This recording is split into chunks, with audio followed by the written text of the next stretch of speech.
Hello students, आज का new topics है माइक्रो इंजेक्शन। जैसा कि फिगर में मैंने तैयार किया है उस फिगर के अकॉर्डिंग बताता हूँ।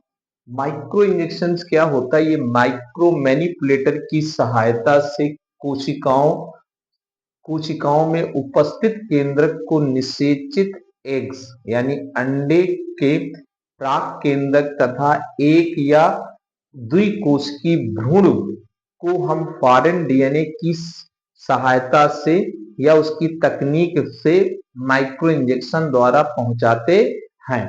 और ये एक असेंबली निम्न आवर्धन क्षमता पर के कारण उत्पन्न होती है, जिसे हम स्टीरियो माइक्रोस्कोपिक के माध्यम से दो मैनिपुलेटरों होते हैं और जिसमें एक डीएनए को पुनः स्थापन की माध्यम से एक विशेष प्रकार माइक्रो इंजेक्शन द्वारा हम इस माइक्रो पिपेट का इस्तेमाल करते हैं। ओके, जिसमें हम क्या लेते हैं, एक ये ह्यूमन ऑफ एक्स होता है जिसमें न्यूक्लियस प्रेजेंट होता है और न्यूक्लियस के चारों ओर साइटोप्लाज्म पाया जाता है। एक फॉरेन डीएनए लेते हैं जो माइक्रो इंजेक्शन विद निडल या फॉरेन डीएनए को अंदर उसमें पहुंचाने की प्रयोग करते हैं, जिससे नर प्राक केंद्रक का डीएनए जो होता है मुख्य रूप से पुनः उसे स्थापित कर देते हैं। इसके साथ साथ हम इस तकनीक को हम मुख्य रूप से जंतु कोशिकाएं या पादप कोशिकाओं में भी प्रयोग किया जा सकता है, इसलिए इसे हम माइक्रो इंजेक्शन कहते हैं।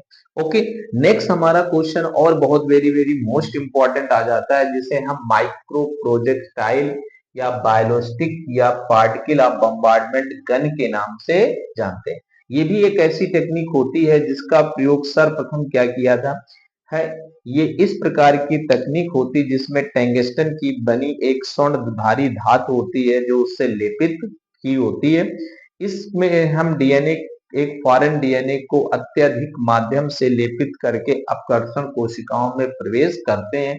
इसका प्रयोग फर्स्ट टाइम में प्रोफेसर स्टैनफोर्ड ने 1987 यानी 1987 में अपने फ्रेंडशिप सर्किल के साथ मिलकर इसका प्रयोग किया, जिसे हम पार्टिकल बम्बार्डमेंट या पार्टिकल गन विधि या बायोलिस्टिक प्रोसेसेस या प्रोजेक्टाइल बम्बार्डमेंट के नाम से जानते हैं।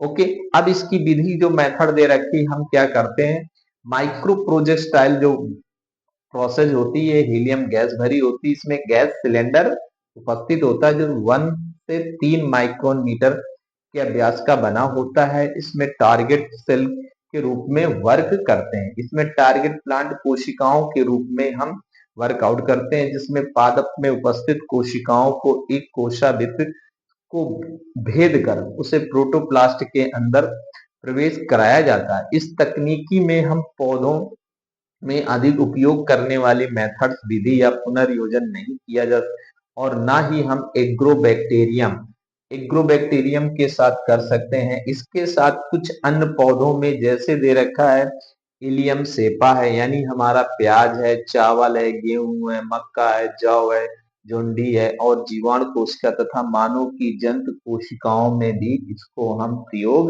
कर सकते हैं, क्योंकि किसी एक जंतु या पादप कोशिका या किसी वाहक का फॉरेन डीएनए को किसी दूसरी कोशिका में पहुंचाने के लिए इसका प्रयोग किया जाता है। ओके, आप मेरे इस चैनल को सब्सक्राइब करिए, लाइक करिए, बेल आइकन दबाइए, जिससे नेक्स्ट वीडियो आपको मिल सके। और फिगर नोट कर लिए, very very most important in class 12th level. Okay, thanks.